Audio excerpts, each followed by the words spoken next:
of September with Nadia and Mike and the jingle.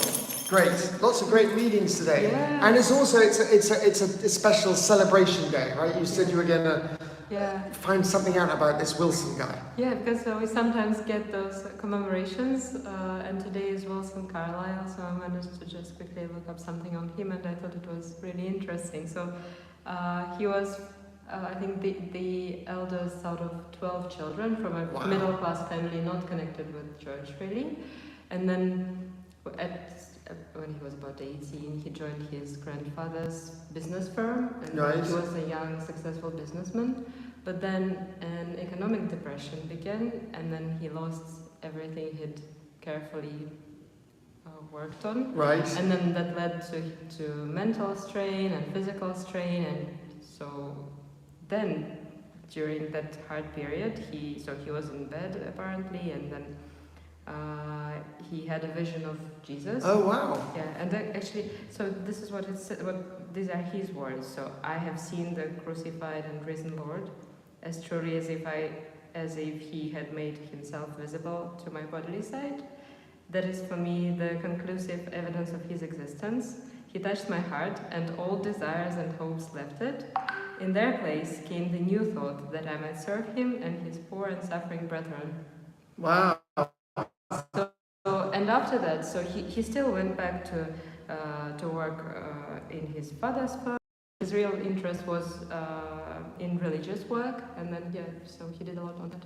That's really interesting. That is really interesting. So he had a very real vision, and then he said his wants and desires became really irrelevant compared to his calling. But he didn't go into the church. He carried on serving.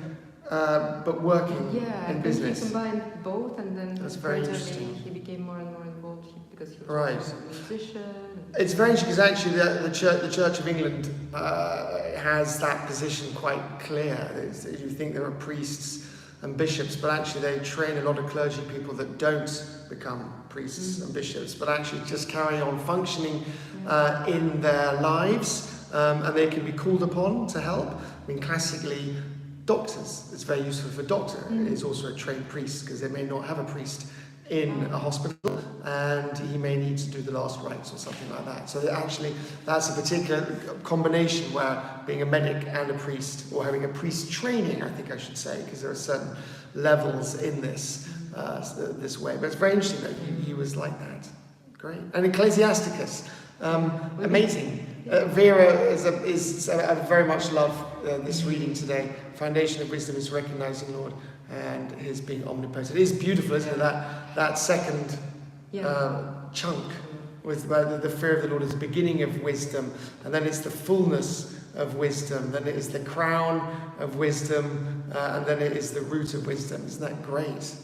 And it's a new book that I think you started reading from it yesterday, so we finished the previous bit, and so this Ecclesiasticus is actually interesting because it's apparently part of those books of the Apocrypha, which are not and it's also known as Sirach, the book of Sirach, Jesus, son of Sirach, something. So and it's a classical. One of the prominent examples of those wisdom books. So here we can see that there's a lot of advice on different spheres. So here this first chapter is on wisdom. It's beautiful, isn't it? Yeah, very beautiful. It's such a beautiful description of the way wisdom works. The fear of the Lord is the beginning of wisdom. She's created with the faithful in the womb. To fear the Lord is the fullness of wisdom. She inebriates mortals with her fruits. This is great, isn't it? The fear of the Lord is the crown of wisdom, making peace and perfect health to flourish. To fear the Lord is the root of wisdom, and her branches a long life. It's beautiful, isn't it? It's like a really lovely verse. It's amazing. Interesting, actually, how wisdom is also personified. Yes. So it's referred to as she. So she. Yeah, exactly. I think we had this yesterday as well in the reading. That is very interesting. She is created with the faithful in the womb. That is really interesting. And I went to an interesting film yesterday, a documentary called 32 Sound, which is part of the Beat Film Festival here in Moscow. And one of the interesting things they said, which I thought was fascinating, is the first sense that we have is we develop in the womb is hearing. we can't see we're in the womb, but when we're in the womb, we can hear sound, and we can hear words. And music, which is really interesting. I was thinking, gosh, we can hear words, and I've always thought there's something very interesting about the Word of God being a sound that touches us. And I thought it's very interesting is that sound is something that even reaches us in the womb. That's very. I heard about it. That what do you call them? Babies who are not yet born, who are in the womb, they recognize their they respond. Voices. They respond to music. So there's all sorts of stories. Like Beethoven's mother used to play music to him or something. And Frank Lloyd Wright, a famous architect, his mother used to play music to him. Some say that this had an influence. It's very interesting. And that this passage on wisdom and fear of the Lord, that made me remember one of Malcolm's beautiful sermons, actually. Oh wow! One of the many, Can you find it again and post the link? I love it when you do that. It's great. I'll see if I can, because I think it was one of those 9 a.m. services. I Oh, don't know okay. if it's actually there. But it was interesting how it was about fear, because we often, I just remember him saying that fear is often associated with something negative, but it's also, there is a lot of positive in that. Sure, actually. Because fear can be a sign that you love. So if you love somebody, you are afraid of losing them, and then fear of God is also important because it helps you to be disciplined in a good way. It's interesting, because you say, because the last passage here is quite interesting, Nicholas. Do not disobey the fear of the Lord. And I like you're saying is that it's not like a scary horror movie fear, it's a sort of constructive fear. That is interesting. And often, I mean, certainly if you perform on a stage or do any filming, fear, just the right amount of fear is actually keeps you alert, it keeps you on the top of your game. If you lose that fear, you become complacent and you sort of lose the edge. So it's quite interesting in drama terms. In teaching as well. Exactly. In public speaking, in public speaking, absolutely. So Mark, this is a really interesting one, this famous one, and the lovely that passage at the end about the poor woman giving her last pennies to the church. There's a nice comment in the book that Sharon sent.